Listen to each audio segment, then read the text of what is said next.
berjuang membela agama mati, mengkhianati dan menjual agama mati. Berani mati, mati. Takut mati.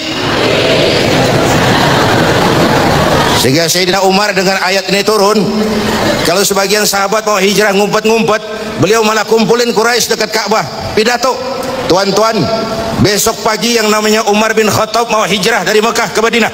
Siapa yang kepengen palanya pisah sama badannya, silahkan cegat Umar di jalanan. Besok tenang beliau berangkat, nggak ada yang mau nyegat. Quraisy juga mikir, gue ngapain nyegat penyakit. Lihat kalau iman sudah bicara. Ada yang nggak takut lapar, nggak takut mati, takut lapar. Hijrah ke Madinah, tadi sono makan apa? Ini jelek-jelek Mekah kampung diri, nginjem-minjem orang percaya. Di Madinah mau ngebuat nama siapa? Ayatnya nyambung, ayatnya turun lagi. Qul li ibadiyalladzina amanu inna ardi wasi'ah fa iyaya fa'budun. Katakan kepada mereka Muhammad, wahai hamba-hambaku, bumiku ini luas. Di Mekah kau makan, hijrah ke Madinah kau bakal makan. Jangan karena hijrah takut kelaparan. Jangan karena membela agama takut nggak makan. Islam sih Islam, kalau gue dipecat bini gue makan apa? Ini orang dulu, orang dulu banget ini. Takut kalau dia nggak makan. Yang berangkat motifnya macam-macam. Ada yang berpikiran hijrah yuk. Emang kenapa? Kali-kali aja di Mekah dagang untungnya gedean, di Madinah dagang untung gedean. Ada lagi anak muda, hijrah yuk. Kenapa? Di Madinah cewek gampangan.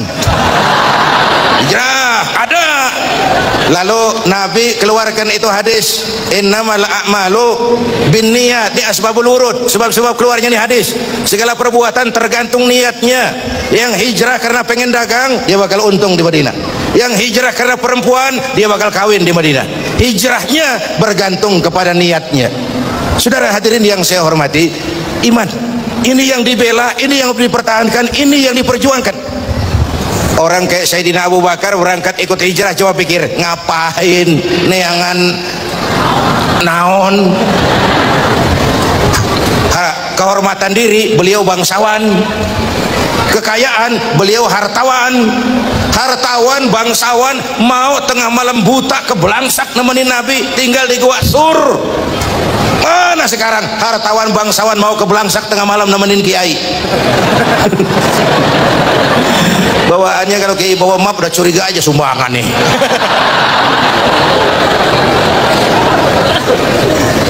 Semangat ini yang perlu kita angkat ke permukaan.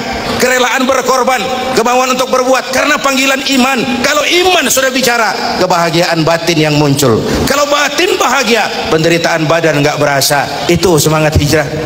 Coba tanya orang pulang haji, ada yang kapok nggak? Nggak ada. Bang Haji bagaimana di Mekah? Taubat Pak, nggak lagi saya. Belum pernah.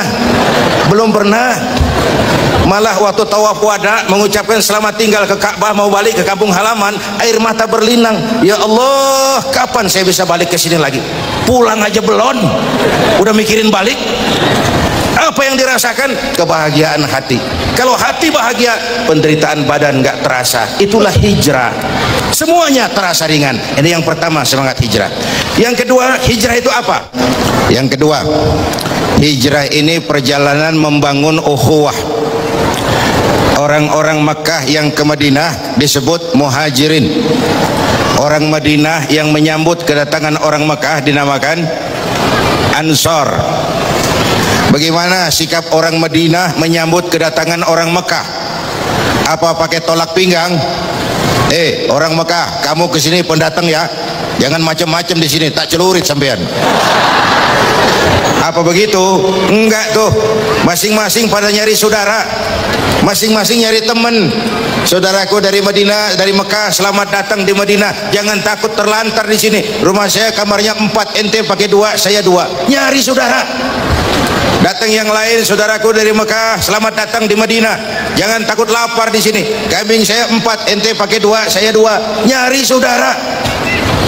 Datang lagi yang lain, saudaraku, semua cari saudara. Apa jawab orang Mekah? Terima kasih saudaraku, kami akan lebih senang kalau ditunjukkan kemana jalan ke pasar, agar kami bisa berusaha dan hidup nggak jadi beban bagi yang lain. Yang satu mati-matian mau nolong, yang satu berusaha agar hidupnya nggak jadi beban bagi yang lain. Cakep nggak hijrah? Cakep enggak? Nah, yang lebih cakep lagi, contoh lagi. Waktu turun perintah hijrah, Nabi kita pidato. Saudara-saudara, saya ya Rasul, perintah hijrah sudah turun. Lalu bagaimana ya Rasul? Berangkat kamu duluan ke Madinah. Tuhan, kapan ya Rasul? Belakangan. Kenapa belakangan? Enakan bareng. Kalian harus tahu, yang dicari saya, yang diancam mau dibunuh saya, target nomor 1 saya. Kalau kita hijrah bareng-bareng, kita bakal dikejar-kejar terus.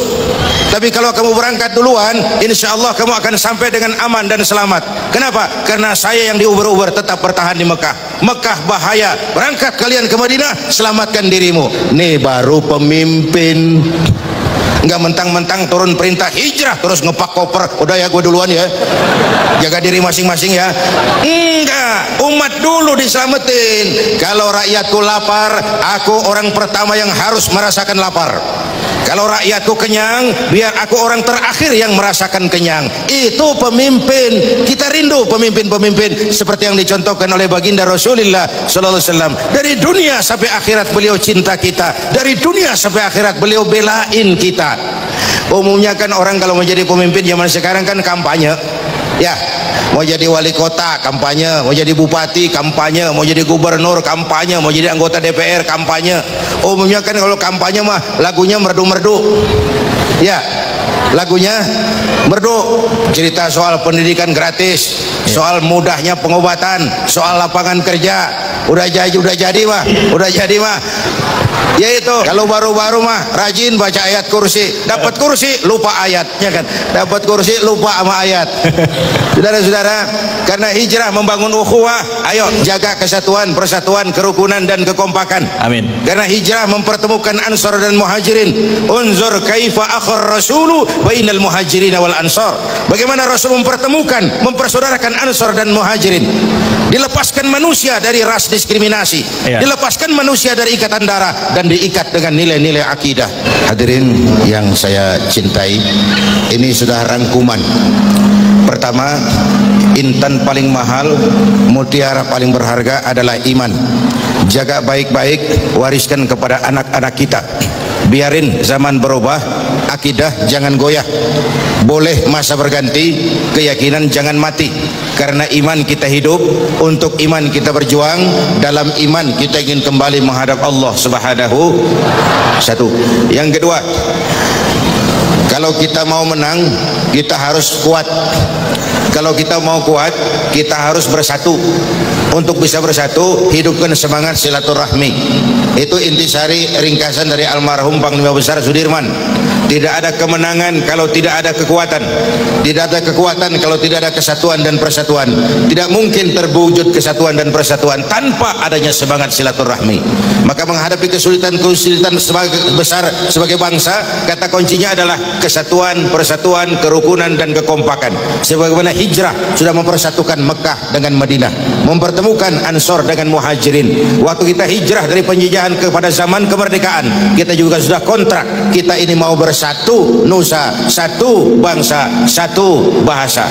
Itu harus kita jaga baik-baik. Yang ketiga, di bulan Muharram ini ada amalan-amalan yang sangat dianjurkan.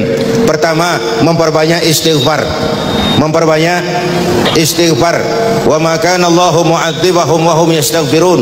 Allah tidak akan turunkan bencana selagi di tengah mereka masih banyak orang-orang yang istighfar. Ada hadis qudsi, Allah enggak jadi mau marah karena melihat tiga perkara: suyukhan rukka, wasibyanan rutta, wa bahaiman rutta. Orang-orang tua yang tengah malam sujud sambil berlinang air mata, itu yang meredam murka Allah. Allah mau marah enggak jadi ngelihat masih banyak yang begitu itu. Orang-orang yang tengah malam sujud sambil berlinang air mata. Yang kedua, bayi tanpa dosa masih menyusu, suci, bersih, belum ternoda sedikit pun. Yang ketiga, bahaiman rutta, binatang ternak melata mencari makan, lingkungan hidup masih terjaga keasliannya. Orang-orang tua tengah malam sujud, bayi-bayi tanpa dosa masih menyusu. Yang sekarang kita lihat bagaimana musibah nggak mau nambah, ngamalin hadisnya terbalik. Yang disuruh orang tua tengah malam sujud, bayi tanpa dosa nyusu. Ini sekarang bayi tanpa dosa dibuang ke tempat sampah gara-gara orang tua tengah malam nyusu. Ini terbalik ngamalin hadisnya. Di bulan ini dianjurkan memperbanyak istighfar. Boleh sayyidul istighfar, boleh istighfarnya Nabi Adam, Rabbana zalamna anfusana, dan seterusnya. Boleh istighfarnya Nabi Yunus, la ilaha illa anta subhanaka inni kuntu minadz zalimin. Istighfar itu meredam murka Allah. Yang kedua, siapa yang diberikan keluasan rezeki oleh Allah di bulan ini, dekatlah sama anak yatim. Ana wa kafilul yatim kahataini yaumal qiyamah, dan aku dengan orang yang mau menanggung beban anak yatim seperti dua jari ini di akhirat. Kalau di akhirat ingin dekat dengan Nabi, di dunia dekatlah dengan yatim. Bantu beasiswanya, beliin bajunya, urusin makannya, usap kepalanya penuh kasih sayang. Itu bawa berkah. Kayak saya nih, saya yatim piatu. Mangga bapak enggak, udah. Ntar yang mau ngusap kepala saya boleh. Anak-anak yatim itu anak-anak kita semua. Saudara-saudara, itu amalan yang kedua. Yang ketiga, puasa sunnah. Kalau mampu 10 hari, kalau enggak 3 hari, sekurang-kurangnya 1 hari saja di bulan Muharram ini. Puasa sunnah itu, puasa itu penting buat kita karena intinya adalah pengendalian diri. Yang halal pun kalau belum waktunya jangan. Itu puasa tuh, disiplinnya cakep bener. Biar halal kalau belum waktunya jangan. Kan puasa begitu Ramadan, coba lihat. Tempe halal habis maghrib. Tahu halal habis maghrib, disiplinnya luar biasa. Air kelapa halal habis maghrib. Bini sendiri halal habis maghrib, habis taraweh. kirain habis maghrib.